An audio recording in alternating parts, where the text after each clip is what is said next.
सुस्वागतम. मुरांबा मालिकेच्या आजच्या भागामध्ये आपण पाहणार आहोत की आता इकडे अक्षय हा रमाला ते ग्रीटिंग कार्ड दाखवत म्हणतो की हे ग्रीटिंग कार्ड मी तुला पाठवलं होतं आणि त्यामध्ये डिव्होर्सचे पेपर नाही तर इन्शुरन्सचे पेपर रमा तुला पाठवले होते. अक्षय म्हणतो त्यामध्ये मी लिहिलं होतं की यदा कदाचित जर माझं काही बरं वाईट झालं तर माझी जी काही संपत्ती आहे, जी काही पैसा अडका माझ्याकडे आहे ते सर्व तुझ्या नावावर होईल. रमा म्हणते की अहो मी आई आजी आणि रेवावर अजिबात विश्वास ठेवला नव्हता. मी त्यांना सांगितलंही होते की जेव्हा हे येऊन मला सांगतील ना तेव्हाच मी निर्णय घेईल. आजीने त्यानंतर मला सांगितले की मी सांगते अक्षयला तसं आणि अक्षय तुला भेटायला येईल, पण त्यानंतर तुम्ही मला भेटायलाच आले नाही असे रमा अक्षयला बोलते.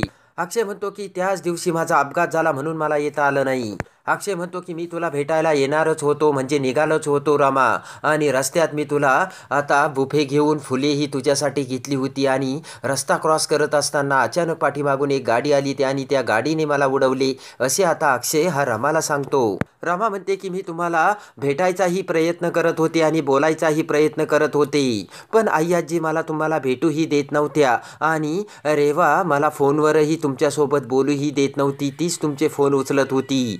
तेव्हा आता हॉस्पिटलमध्ये असताना रमाने कसा रेवाला कॉल केला होता आणि रेवाने कसा तो अक्षयचा फोन स्वतः उचलला हे सर्व आता रमा अक्षयला सांगते.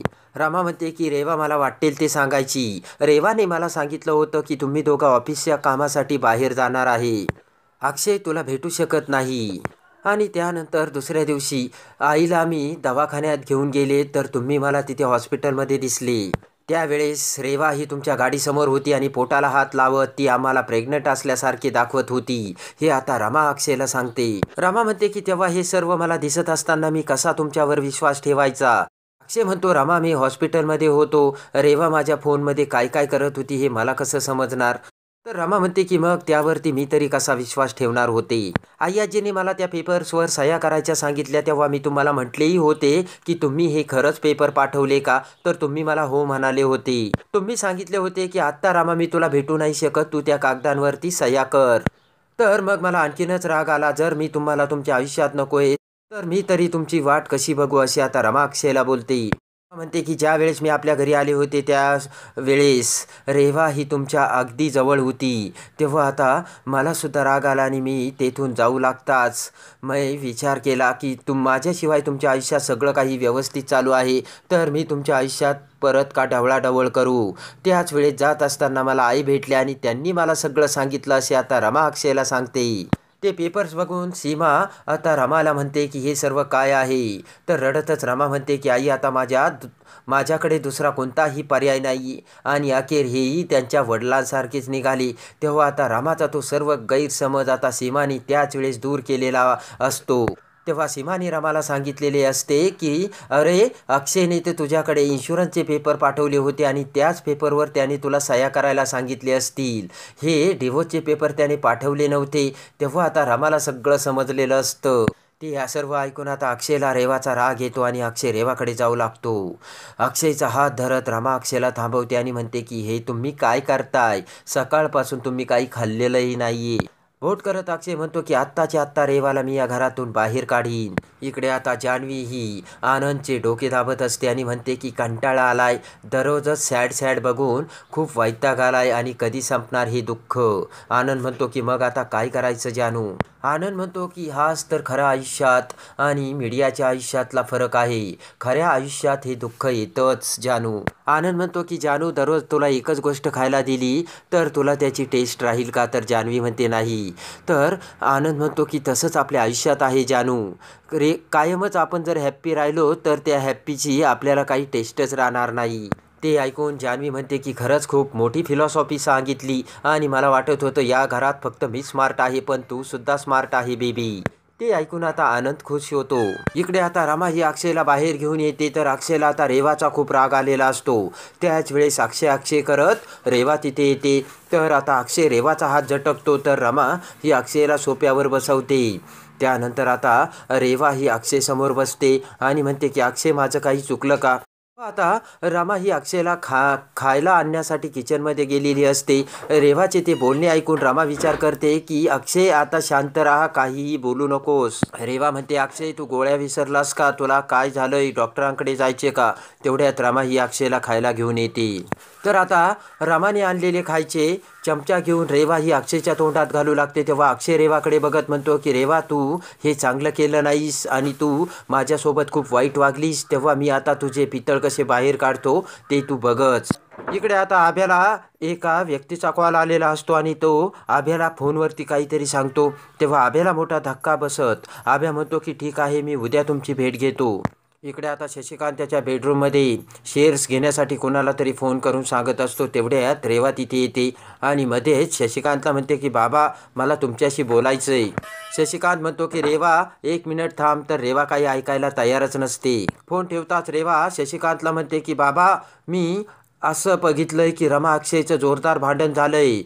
अक्षयने जे डिवोर्स पेपर आपण पाठवले होते ना, त्यावरती रमाने सह्या केल्या आणि त्यामुळे अक्षय हा रमावर खूप चिडलाय. तर शशिकांत म्हणतो काय बोलतेस रेवा? तर रेवा म्हणते हो हो. शशिकांत म्हणतो काय ऐकलंस रेवा तू?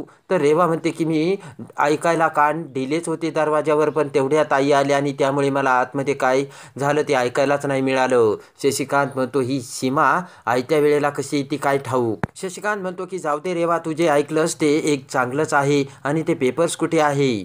रेवा म्हणते कुठे असणार, त्या अक्षयच्या रूममध्ये. त्यानंतर आता शशिकांत मुकादम कुणीही नसताना अक्षयच्या बेडरूममध्ये येतो आणि ते डिवोर्सचे पेपर बघू लागतो. त्याच वेळेस रमाने ते चुरगळून फेकलेले पेपर आता शशिकांतला दिसतात. ते पेपर बघताच आता शशिकांत मोठा खुश होतो आणि म्हणतो आई शपथ, माझ्या हातात मोठी शिकार लागली. शशिकांत म्हणतो की दोघांच्याही सह्या असणारे घटस्फोटाचे पेपर आता माझ्या हातात लागले. शशिकांत ते पेपर आपल्या खिशात ठेवत म्हणतो की आता मी याची झेरॉक्स काढतो आणि ओरिजिनल आपल्याकडेच ठेवतो, म्हणजे कोणाला शंका येणार नाही. तेवढ्यात दरवाजा उघडून सीमा तिथे येते आणि शशिकांतला अक्षयच्या रूममध्ये बघता सीमाला मोठा धक्का बसतो. तर सीमाला बघून शशिकांत म्हणतो की अरे सीमा, तू इथे? सीमा म्हणते की तुम्ही काय करता इथे? तर शशिकांत म्हणतो का मी इथे येऊ शकत नाही का? तर सीमा म्हणते की असं नाही, पण तुम्ही अचानक इथे मला दिसलाय ना. शशिकांत म्हणतो की माझ्या हातात मोठी शिकार मिळाली, ते तुला वेळ आल्यावरती मी दाखवीलच, पण तुझी सुनेची मी आता चांगली जिरवतो, तिला खूप मस्ती चढली ना. तर सीमा म्हणते म्हणजे? हसत शशिकांत म्हणतो की तू बघ, आता मला खेळायला नाही तर खेळवायला आवडतं आणि शशिकांत तेथून निघून जातो. इकडे आता शशिकांतने ते डिवोर्स पेपर तिथेच टाकलेले असतात. तर आता रमा अक्षय बेडरूममध्ये येतात. तर रमाला ते डिवोर्स पेपर दिसते आणि रमा म्हणते की अहो हे पेपर तर इथेच आहे. अक्षय म्हणतो की बाई ते डिवोर्स पेपर फाडून टाक. तेव्हा रमा ते डिवोर्स पेपर टाराटारा फाडून टाकते. त्यानंतर अक्षय म्हणतो की रमा, पुन्हा आपल्यामध्ये हा डिवोर्स हा विषय येता कामा नये. इकडे आता अक्षय आणि रेवा ठरल्याप्रमाणे ऑफिसला जाण्यासाठी निघतात. तेवढ्यात रमा तिथे येते आणि अक्षयला म्हणते की अहो मला जरा रस्त्यात सोडाल का, माझं थोडं काम आहे. तर अक्षय म्हणतो की मला वेळ नाही, तू तुझं जा, मला अजिबात वेळ नाहीये. रमा म्हणते की असं काय काम आहे? रामा म्हणते की तिथे जाऊन तुम्हाला इशीतच बसायचं ना. तर अक्षय म्हणतो कुणाशी बोलते तू? रामा म्हणते नवऱ्याशी. तर अक्षय म्हणतो की अजिबात असं मी काही ऐकून घेणार नाही. तर आता शशिकांत आणि रेवासुद्धा तिथे बसून ते ऐकत असतात. हात जोडतच अक्षय म्हणतो की तुला आता कायमचंच तुझ्या माहेरी सोडतोय आणि अक्षय पुढे निघून जातो. तर रमा म्हणते काय म्हणाली? आणि रमा ही अक्षय पाठोपाठ येते. तेव्हा शशिकांत म्हणतो की अरे वा, क्या बात है. इकडे आता कारमध्ये बसताच अक्षय हा रमाला म्हणतो की मला त्या डॉक्टरचाच डाऊट येतोय रमा. तर रमा म्हणते की अहो रेवासारखे अख्खं जग खोटारडं नाहीये. तर अक्षय म्हणतो की मला नक्की त्या डॉक्टरवर डाऊट आहे. तर रमा म्हणते की पण ते सिद्ध कसं करणार? अक्षय म्हणतो की सरळ जाऊन त्या डॉक्टरांना भेटू आणि काय खरं आणि काय खोटं ते सगळं विचारू. अक्षय म्हणतो की आपण त्या डॉक्टरला आपली दुसरी ओळख दाखवायची, चल मी तुला सांगतो असे म्हणत आता अक्षय हा रमाला घेऊन जातो. तर आता इकडे शशिकांत रेवाला म्हणतो की अक्षयचं हे काय चाललंय रेवा? शशिकांत म्हणतो बायकोला माहेरी घेऊन जायला किती कानकूस करत होता अक्षय. तर रेवा चुटकी वाजवत म्हणते की मला जर कुठे घेऊन जायचं म्हटलं ना, अक्षय एका मिनिटात तयार होतो. इकडे शशिकांत विचार करतो की रेवा पण जसं दिसतं तसं नसावं कदाचित म्हणत आता शशिकांत रेवाला बाजूला घेऊन जातो. तर इकडे आता रमा अक्षय हॉस्पिटलमध्ये वेश बदलून आलेले असतात. इकडे आता रमा आणि अक्षय दोघेही श्रीमंताच्या वेशात, म्हणजे रमाने भरजरी साडीत दागिने घालून, गळ्यात मोठ्या सोन्याचे मंगळसूत्र, हातात बांगड्या घालून आता मोठ्या वेशात रमा आणि अक्षय हॉस्पिटलमध्ये आलेले असतात. तर अक्षयने त्याच्या गळ्यात चेन तर हातात अंगठ्या घालून आता अक्षयसुद्धा तिथे दिमाखात आलेला असतो. त्यानंतर आता फोनवर बोलत रमा आणि अक्षय त्या डॉक्टराच्या केबिनमध्ये येतात.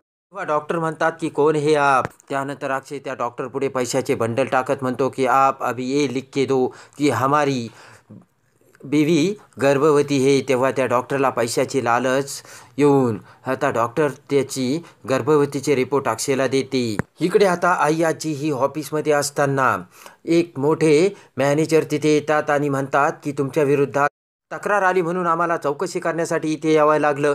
तर आई आजी म्हणते कोणी केली तक्रार? तर मॅनेजर म्हणतात की कावेरी देवस्थळी, मंगला कसबे आणि पंकज कसबे. तेव्हा ते नावे ऐकताच आता आजीला मोठा धक्का बसतो. तर आता इकडे डॉक्टरकडून सत्य वधवून घेत आता अक्षय रेवाचे खोट्या प्रेग्नन्सीचे पितळ कसे बाहेर काढतो हे बघण्यासाठी आणि मुरंबा मालिकेच्या डेली अपडेटसाठी आपल्या चॅनलला लाईक करा.